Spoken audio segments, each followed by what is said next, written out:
Allohu akbar, Allohu akbar, Allohu akbar,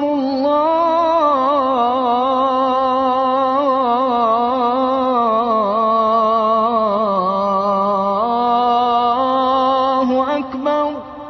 Eshityapsizmi? O'lkamiz uzra azon sadolari yangramoqda. Yoshgina qorilar qiroatini maromiga keltirib, Allohning kalomini tilovat qilyapti. Vatanimizda Qur'oni Karim mushaf chop etilmoqda. Kitobga, ma'rifatga ehtirom ko'rsatilyapti.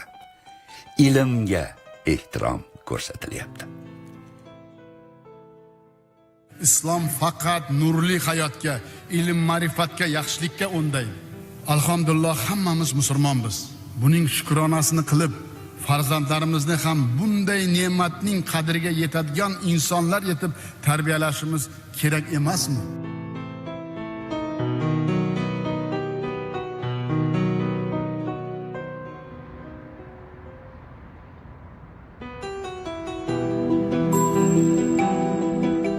Alhamdulillah. Wassalatu wassalamu ala Rasulillah. Assalomu alaykum va rahmatullohi va barakatuh. Shayx Muhammad Sodiq Muhammad Yusuf 1952-yil 15-aprel kuni Andijon viloyatining Asaka tumanidagi Niyozbotir qishlog'ida Muhammad Yusuf domla xonadonida tavallud topdi. Boshlang'ich diniy ta'limni otasidan oldi. Qur'oni Karimdan bir necha juz yod oldi. 1969-yili Buloqboshi qishlog'idagi o'rta maktabni tamomlab, 1970-yili Buxorodagi Mir Arab madrasasiga o'qishga kirdi. Toshkentdagi Oliy Islom ma'hadi ochilganda Buxorodagi yaxshi o'qib turgan ba'zi talabalarni mana shu Toshkentdagi Oliy ma'hadga o'tib, o'shalar bilan birga o'qishlikka mana shunga ko'chirilgan. Toshkentga o'tgan talabalarni bittalaridan u kishi edi, chunki nihoyatda o'qishni yaxshi olib borganlari uchun 1973-yil u kishini ham o'tkazilgan. Muhammad Sodiq Muhammad Yusuf mehnat faoliyatini 1975-yili Sovet Sharq musulmonlari jurnalida boshladi. Diniy mavzuda qator maqolalar yozdi. Oradan ko'p o'tmay Liviya Arab Jumhuriyatidagi Islom da'vati fakultetiga o'qishga qabul etilib, xorijga jo'nab ketdi. Bizlarda o'qitish uslublari u paytlarda avvalgi kitoblar ko'proq qadimgi kitoblarga bog'lanib qolingan edi. Tafsirda ham, hadisda ham, fiqh kitoblarida ham. U yerdagi o'quv programmalari ancha taraqqiy etgan programma bo'lganligi uchun Hazrat o'sha yerdagi o'qitiladigan fanlarni hammasini mana shu yerga kirgizamiz deb o'zlari o'sha paytda reja qilib yurardilar. Yaxshi niyat yarim mol degandek o'qishni bitirib kelganlaridan keyin o'sha oliy ma'hadga o'tganlarida mana shu fanlarni hammasini sekin-sekin o'zlari yo'lga qo'yib, o'quv programmalarini mana shu chet eldagi oliy o'quv dargohlarini darajasiga yetkazishlikka musharraf bo'lganlar. Shayx Muhammad Sodiq O'rta Osiyo va Qozog'iston musulmonlari diniy boshqarmasi raisi muftiy etib saylangach, butun kuch g'ayrati, bilimini, boshqarma faoliyatini yangi pog'onaga ko'tarish, musulmonlar manfaatlarini himoya qilishga yo'naltirdi. Shu darajada tartiblik inson edilarki, dars bir daqiqaga ham kechga qolmas edi. Tayinlangan paytda, tayinlangan fursatda har qanday ishlarni yig'ishtirib bo'lsa ham albatta bizga dars berishga kirishar edilar. Aynan shu inson tashabbusi bilan poytaxtdagi tarix muzeyida saqlanayotgan Hazrati Usmon mushafi O'zbekiston musulmonlari idorasi tasarrufiga topshirildi. Sobiq ittifoqning Oliy Kengashi deputatligiga saylangach, Muhammad Sodiq Muhammad Yusuf bu maqomdan ham musulmonlar manfaati uchun unumli foydalandi. Shayx hazratlari sobiq ittifoq rahbariyatiga rasman murojaat etib, yurtimiz va qo'shni respublikalardan haj ziyoratiga boruvchi musulmonlar sonini keskin ko'paytirishga muvaffaq bo'ldi. Haj muammosi katta muammo edi, chunki sobiq ittifoqni davrida 15 ta, 20 ta, eng ko'pi bilan 32 ta borgan, 89-yili 32 kishi borilgan. 90-yilda 500 ta hojilarni olib borishlikka mana shu muvaffaq bo'lganlar. O'sha davrda ko'plab masjid va madrasalar faoliyati yo'lga qo'yildi. Shayx Muhammad Sodiq diniy boshqarma raisi lavozimida bor yo'g'i 4 yil faoliyat yuritdi.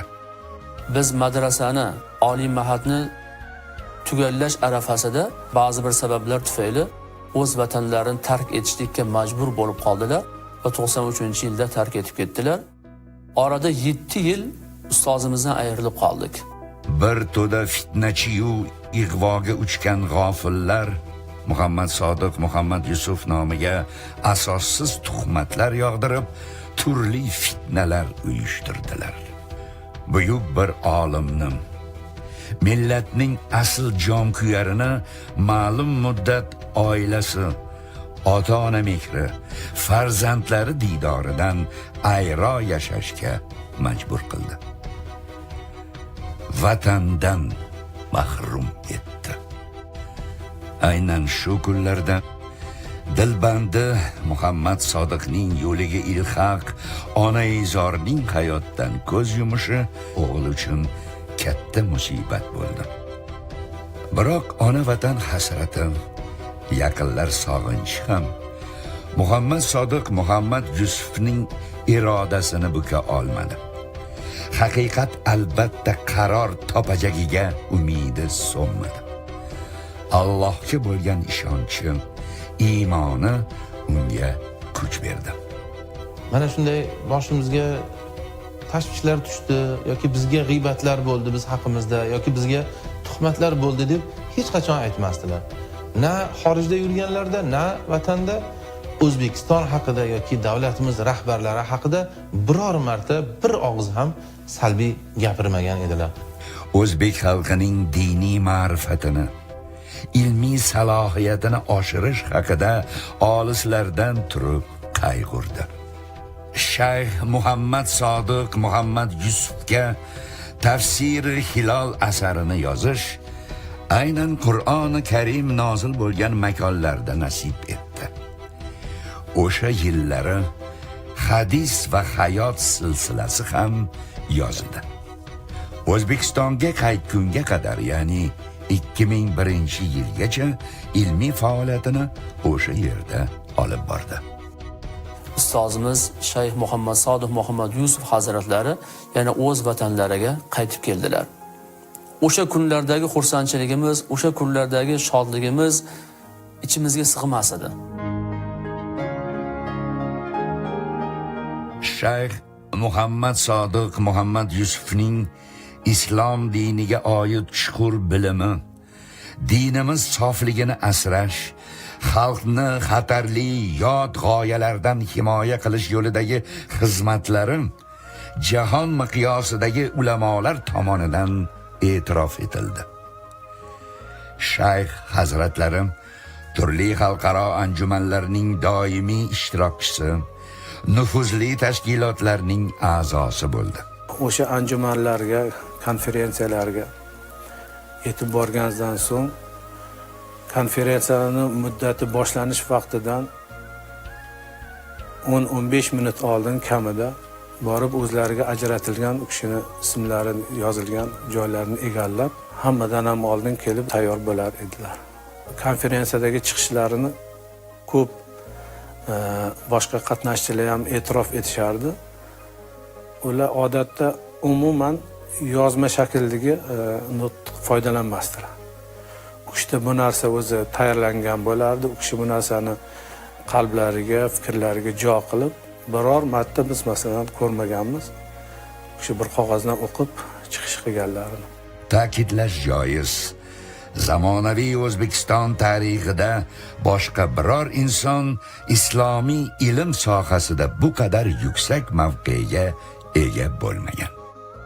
Bu maqomga erishish uchun insondan mustahkam iymon, ulkan iroda, jiddu jahd va albatta keng tafakkur talab etiladi. Hazratimiz boshchiliklarida qilingan katta bir loyihalardan biri bu Oltin silsila loyihasidir. Ko'pchilikka ma'lum. Bu 9 hadis kitobini o'zbek tiliga tarjima qilish loyihasidir. U kishining boshchiliklarida mana Sahih al-Buxoriy, Imom Buxoriyni Sahih al-Buxoriy kitoblari tahrir qilib nashrga ham tayinlangan edi. Undan keyin Imom Muslimni Sahih Muslim kitoblari ham tahriri boshlangan edi.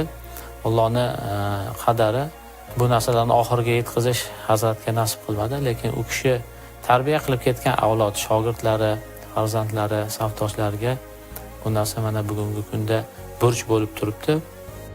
Oltin silsila majmuasi qariyb 50 jilddan tashkil topishi ko'zda tutilgan. Shu o'rinda musulmon yurtdoshlarimiz faxrlansa arzigulik jihati, ushbu akademik nashrga kiritilgan 9 buyuk muhaddisdan 5 nafari aynan bizning zamindan, qadim Mavraun Nahrdan yetishib chiqqanidadir. Shayx Muhammad Sodiq Muhammad Yusuf taqdirning o'ziga yarasha sinovlariga duch keldi. Shukrlar bo'lsin kim mana nihoyat haqiqat qaror topdi. O'zbekiston prezidenti Shavkat Mirziyoyevning tashabbusi bilan yaqin kelajakda qad ko'taradigan yangi masjidga Shayx Muhammad Sodiq Muhammad Yusuf nomining berilishi buning go'zal isbotidir. Men o'zim shu muloqotda ko'p bo'lganman Muhammad Sodiq Muhammad Yusuf bilan. O'sha odam aytadilarki, kitob o'qimagan odamni ruhiyati ham, kelajagi ham, umidi ham yo'q odamda. U odamni bilganini ancha-muncha odam bilmasdi. Keyin u odam mayli ko'p yaxshi bilganim uchun kam o'qilar edi. Ko'p yozib o'qirardi. Keyin har kuni 2 soat sport bilan shug'ullanardi.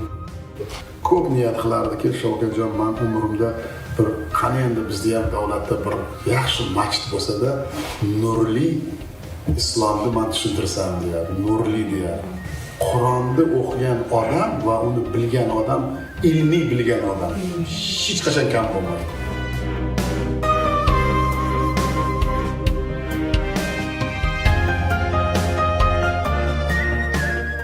Bu haqiqatda juda katta xizmat bo'ldi.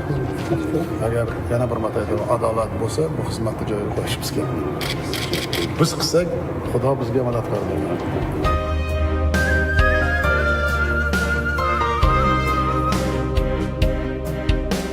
Inshaalloh ilm qadrlangan, olimlar qadrlangan yurtga xayr barakotlar yog'iladi.